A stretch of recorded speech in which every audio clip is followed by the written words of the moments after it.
Brothers and sisters in Islam, Alhamdulillah, wassalatu wassalamu ala Rasulillah, wa ala alihi wa sahbihi ajma'in, amma ba'd, Rabbi shrah li sadri wa yassir li amri, wa halul uqdatam min lisani yafqahu qawli. Welcome to episode number 29, where we discuss some of the ways to connect with the Book of Allah.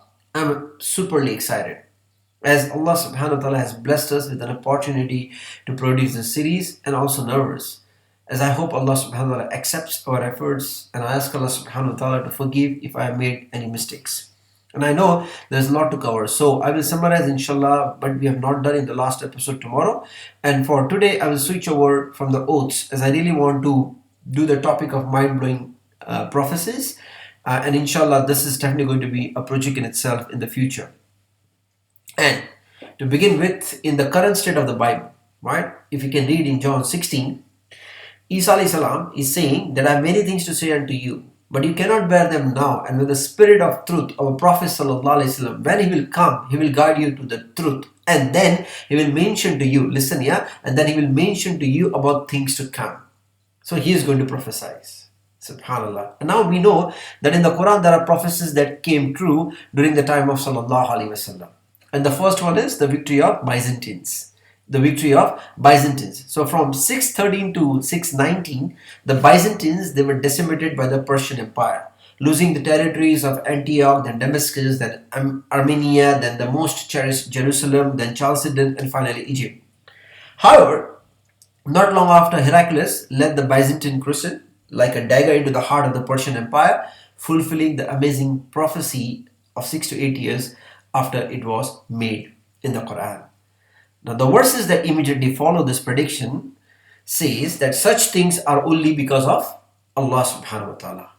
Okay, and Allah talks about the believers rejoicing in this verse. You can see, and Abu Hayyan al-Andalusi rahmatullah alayhi, he provides reasons, and he says one of the reasons was for believers to rejoice was due to the fulfillment of the miraculous prophecy.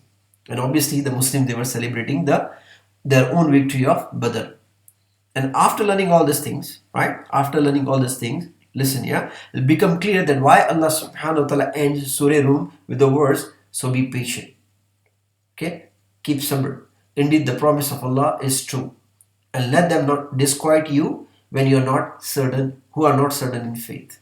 So inshallah, brothers and sisters, there will be a victory for our brothers and sisters in Palestine and Gaza and wherever the Muslims are getting persecuted. However, it will happen according to the plan of Allah. Now, whilst we are on Badr, regarding the night prior to the battle of Badr, Umar radiallahu anhu, he says that the sallallahu alayhi wasallam, he showed us where those enemies at Badr will die. That's a big thing, where those enemies at Badr will die. And he would place his hand somewhere on the ground and say, this is where so and so will die tomorrow by Allah's will, and this is where so and so will die by Allah's will. And Umar radiallahu anhu says, I swear, wallahi, by the one who sent him with the truth, none of them fell anywhere other than exactly where the Prophet sallallahu alaihi wasallam hand had touched. That's a big thing in the battle. Just meaning mind-blowing. Not possible to predict by any human without God's intervention, without Allah's intervention. Now, this one, right, the globalization of Islam. Now, the fact, these predictions, right, starting in Surah Jummah. In Surah Jummah, Allah mentions, right, and others from them, they have not joined yet. And then in narrations from Tamim al-Dari and Thawban, that Islam will reach every place touched by night and day and to east and west. And at a time, brothers and sisters, when Muslims were powerless, were handful, and Islam was expected to be buried in its cradle, right, it's nothing short of miraculous. It's nothing short of miraculous. Now we can find mosques on every inhabited continent, and even in remote places like Alaska and Hawaii. Millions of Muslims now reside in the lands that were unknown when these prophecies were first made, such as the America and Australia. And Islam is on track to become by 2070 the religion with the most adherents on the planet. And it is no longer difficult to even imagine Europe organically becoming a majority Muslim in another century. Islam has already grown remarkably there. And the Pew Research Center noting that Sweden could become 30% Muslim by 2050. In all this, it's a clear indication of the fulfillment of the prophecy of Sallallahu Alaihi Wasallam, inevitably becoming a leading global religion. Subhanallah. SubhanAllah. Now this one, imagine 1400 years before, our Prophet ﷺ recited this verse, Inna nahnu nazzalna dhikra wa inna lahu lahafizun. Right? And Quraysh, they were making fun, right? Our Prophet ﷺ. But this prophecy came true. As the Quran is indeed preserved till date, to the letters, right? To the sound, to the meanings, right? We know this, right? It is preserved till date that was revealed to our Prophet ﷺ. Again, there were only a handful of people at that time, right? So to see this coming through in our times is indeed a prophecy coming true. This one, right? وَلَقَدْ آتَيْنَاكَ سَبْعًا مِنَ الْمَثَانِي وَالْقُرْآنَ الْعَظِيمِ. No brainer, right? This is Surah Fatiha, right? 7 of repeated verses, no brainer is Surah Fatiha, right? And look around, right? Or maybe just feel around. There is someone somewhere reciting Surah Fatiha. There is someone somewhere in this planet, on this earth, reciting Surah Fatiha almost every second, right? SubhanAllah. So he said this 1400 years before. And if we really look at this manifestation in front of our eyes, it's so true. It is indeed 7 often repeated verses, because a single Muslim have to recite at least 17 times a day, right? SubhanAllah. SubhanAllah. Destruction of Abu Lahab. Now this person, right, had 10 years in his hand. 10 years in his hand before his death to cause major doubt in the divine revelation by simply accepting Islam. Right? Even superficially, he could have said, "Oh, I've accepted Islam," and then what would have happened? It would have invalidated. He's accepting Islam. That means he's not going to die as a mushrik.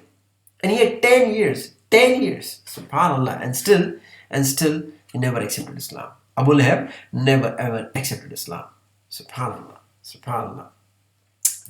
And our Prophet ﷺ said that during the end times, the knowledge will be taken from the young. Okay, obviously, like this is the prophecy from the narrations, not from the Quran, but just in the flavor of doing the prophecies, I just thought of adding a couple of narrations also to appreciate like what he said is exactly coming true in our times. Isn't it true? Among the signs of the hour, that knowledge is getting sought from the young. So true. Very, very true. SubhanAllah. And that doesn't mean this is wrong, yeah? And then doesn't mean this is wrong. It's all about the knowledge, right? Is one thing we can learn, but there is a knowledge we can learn from the experience, and that is wisdom. Okay? So when we have to really teach something or someone, right, it has to be both knowledge and wisdom combined, and that can only come from the experience, seniors. Okay, that's what it means. Then our Prophet ﷺ said that an age will surely come and people will gather and pray in the mosque. Listen here. They will gather and pray in the mosque. And in Australia, we can see this, right? We can, meaning witnesses, okay? And maybe in other places as well. But none of them will be a believer amongst them, Sallallahu Alaihi Wasallam said. So true. They have a big mosque. Big mosque. SubhanAllah. SubhanAllah. So what is our takeaway? Right? After uplifting our iman and feeling of being blessed from the Ummah Sallallahu Alaihi Wasallam, what is our takeaway? Our Prophet Sallallahu Alaihi Wasallam said, I guarantee you paradise if you guarantee me 6 things. Okay? I guarantee you paradise if you guarantee me 6 things. And now we know his prophecies have came true. That means if we do whatever he has said to do, then his guarantee will also come true. That means we are entering into paradise. So the first one is, when you speak only the truth. Very simple one. Then the second one, never break your promises, right? Never break your promises. Specifically, when we give time to reach somewhere, right? And that's a common phenomenon, right? Let's be on time, right? As otherwise, remember, we do a couple of blunders here. If we don't reach on time, then we do a couple of blunders. First, we are breaking the promise. And then second, we are lying. Oh, we are 5 minutes only. We are 5 minutes away to reach the destination.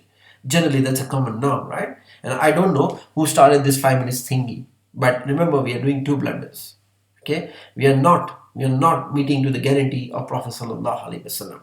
And then the third one is to keep the trust once given, and this also means, brothers and sisters, not to share the confidential aspect. Right? So if somebody is telling you something, that please do not say this to anyone. That means you should not be saying it to anyone. Right? We should not be really saying it to anyone. That is what it means. Keep your trust. Okay, when it is given, then safeguard your private parts. No wonder lower your gaze and safeguard your private parts go hand in hand. And then prevent your hands from harming others.